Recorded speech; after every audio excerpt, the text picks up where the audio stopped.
It's the Houston Rockets and the Los Angeles Lakers. Hi, I'm Marv Albert, along with the czar, Mike Fratello. Looks like we're ready to introduce the starting lineup.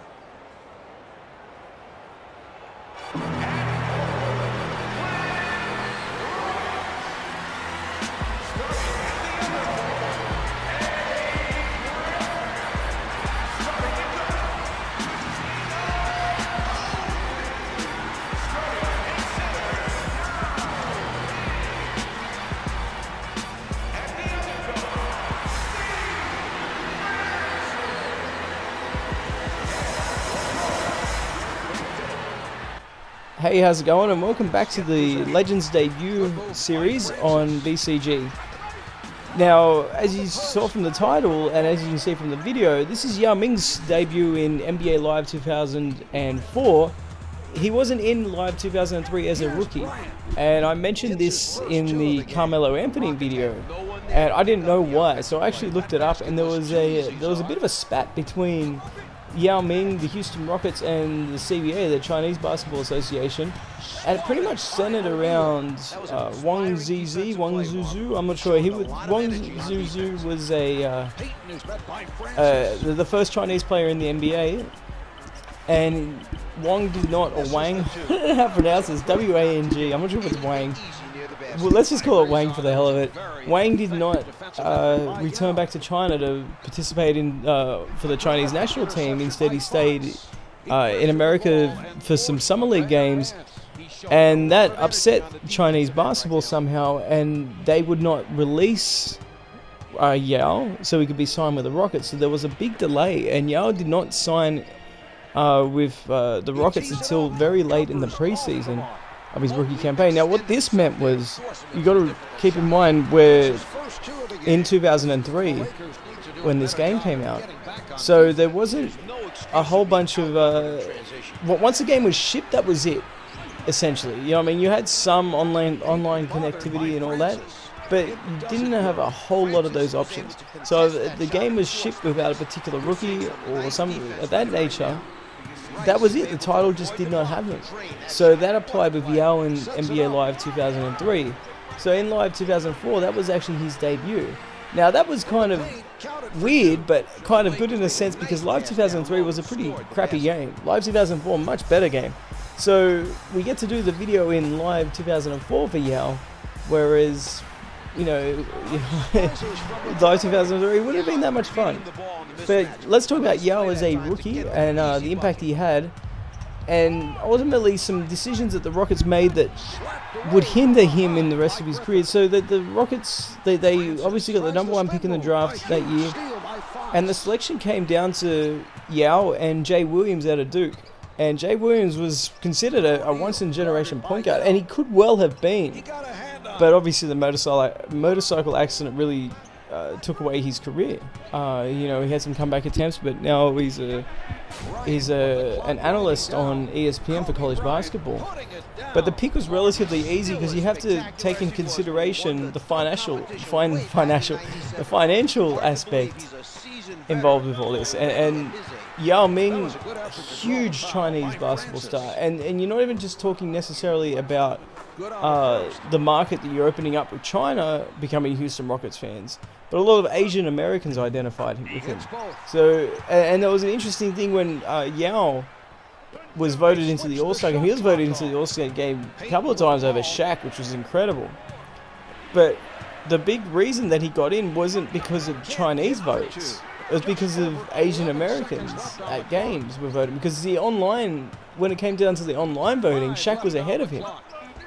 But when it came down to the actual votings, because they used to have ballots at the ballot boxes at the games, Yao was getting the votes there and just blowing Shaq away.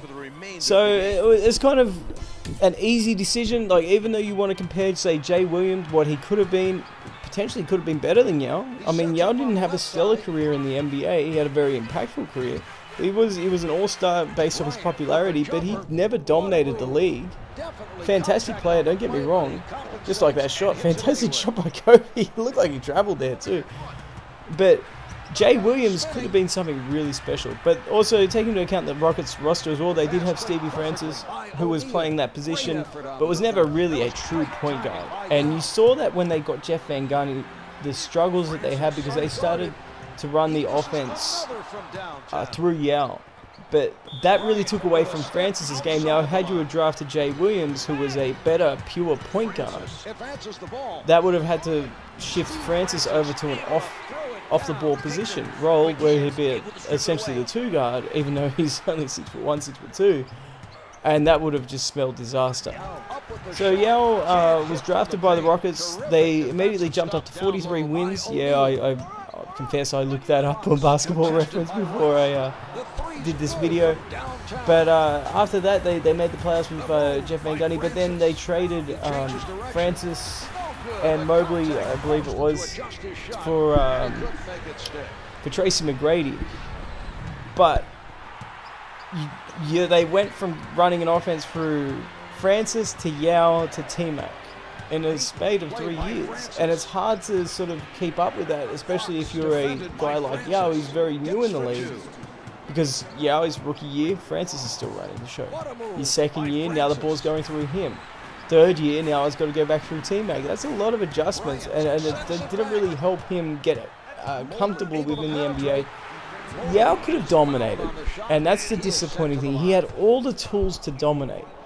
He was 7'5". He was a strong 7'5". He wasn't like a Rick Smith 7'5" who didn't play strong. Yao had the ability to play strong down low. He was a fantastic shot blocker around the rim. He wasn't a good shot blocker on the perimeter. He didn't have a whole lot of lateral quickness. But once again, keep in mind it's 2003. You didn't have stretch fours or even centers that could just hit the jumper from 18 feet. There wasn't a whole lot of guys that could do that. So Yao wasn't, his weaknesses weren't limiting him, is what I'm trying to say. But he had all the ability offensively to dominate, but we never really saw that. I think a lot of that had to do with, say, T-Mac. So T-Mac, obviously a much better player than someone like a Steve Francis, but Yao looked more comfortable on the offensive end, at least, playing alongside Steve Francis than he did alongside T-Mac.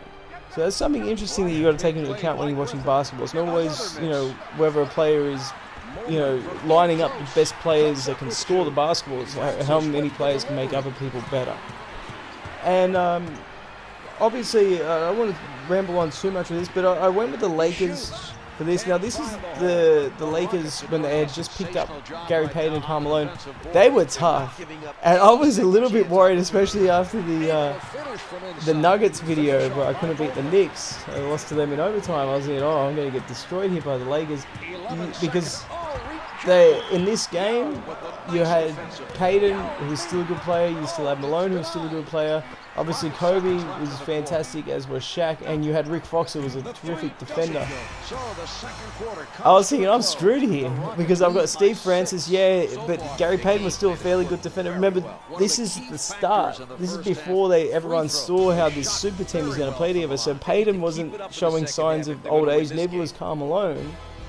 And the Lakers weren't imploding yet. So on paper, they were fantastic. I'm really proud that I didn't get killed by them, to be honest with you.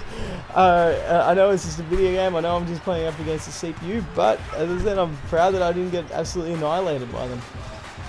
Interesting note in this is Glenn Rice is on the Rockets here. And Rice was a big part of their first championship, but he was then traded for Horace Grant. But the reason they really traded him, they weren't a huge fan of his defense, and they wanted to give Rick Fox that starting position at small forward because of his ability to defend.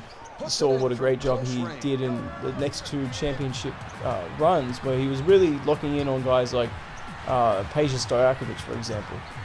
So it was fun to sort of get Rice going in this a bit, and he was the only guy that I felt like I could sort of go to. It was a big difference. I wasn't going to him, but if I threw the ball into Yao, they were doubling off Rice for whatever reason, and it just opened things up for me. And as you saw that shot by Yao, this game's got a ridiculously effective rainbow turnaround. It's like they probably got Robert Parrish to motion capture it. It's that high. But I'm going to let the video run now. You can enjoy the sounds of Mike Fratello and Marv Albert. But this will conclude NBA Live 2004, unless if I go back to it at some point and do Chris Bosh and throw him in there, which is a possibility, but at this stage I'm not really planning it.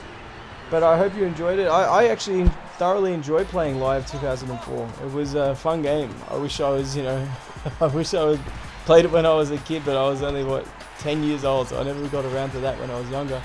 But it was a good game. And quite honestly, I've had more fun playing this game than I have playing NBA 2K17, and that says a lot. So I'll let the video run. Have any suggestions or any feedback, let me know. If you're new here, please hit the subscribe button. Check out the other videos too if you like this kind of stuff.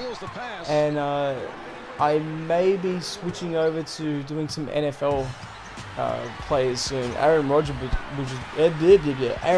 would be a fun one to start it off with.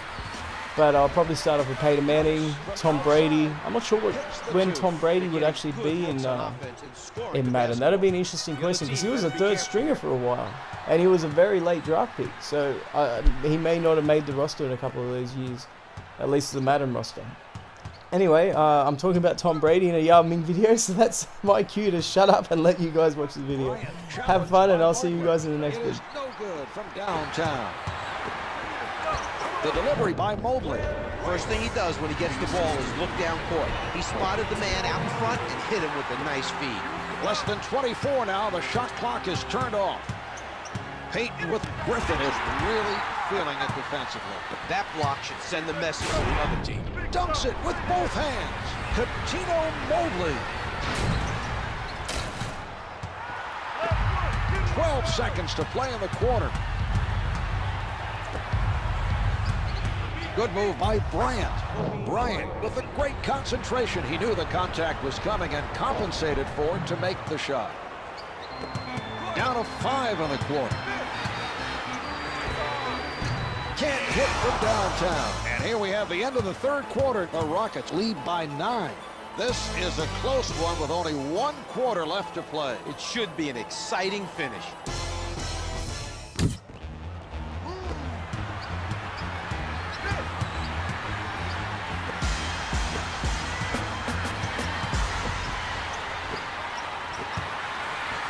Yao setting up down low. O'Neal has been all over the court today chasing down rebounds. He's leading his team in rebounds and is trying to help his team get back in this game. Bryant is good on the first. He makes them both.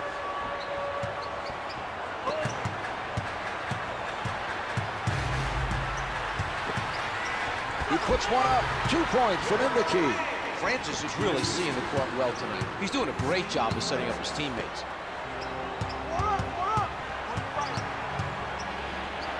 Fox right at the basket. That's team foul number 2 on the Rockets.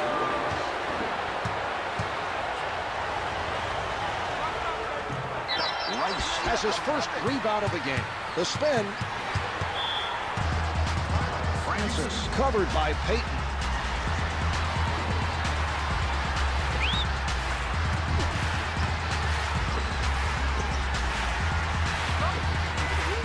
Pulling up from the perimeter. Able to hit from downtown.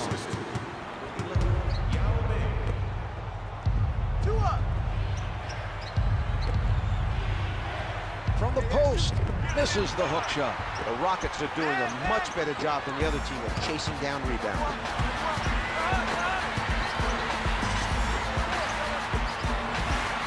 Gets 2 from inside. Francis able to dish it off for the assist. He got rid of it just as the defender challenged and set his teammate up for the basket. Drops 2 in from close range. Payton with a nice dish on that play. He saw the defender coming and knew exactly where to find his teammate. A good look on that play. The 3 is off the mark. Los Angeles. Setting it up on the right. Bryant is met by Mobley. Bryant lets it go from the perimeter. Misfires from 3. The move by Francis. No good. Try to adjust in midair, but just too much contact on the play.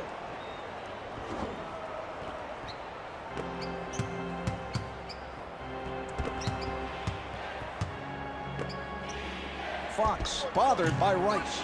Can't hit from downtown.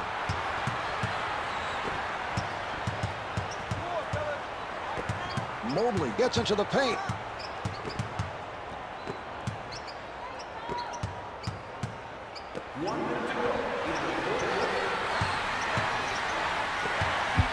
With the shot, he makes another.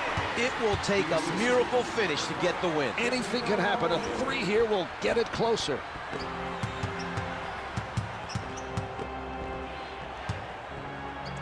Gets it to drop from inside. They can put the score out of reach with a basket here.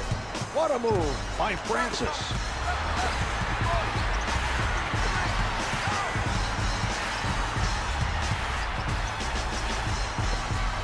Payton with the pressure. Can't hit from downtown. The Lakers have a tough task here. They're down big with very few possessions to go. He elevates. Can't get it to fall. They should try to use a full shot clock here and put this one away. The shot clock is not a factor now. He hits another. Malone saw the mismatch and fed him the ball. That was great recognition that time. 10 seconds left in this game.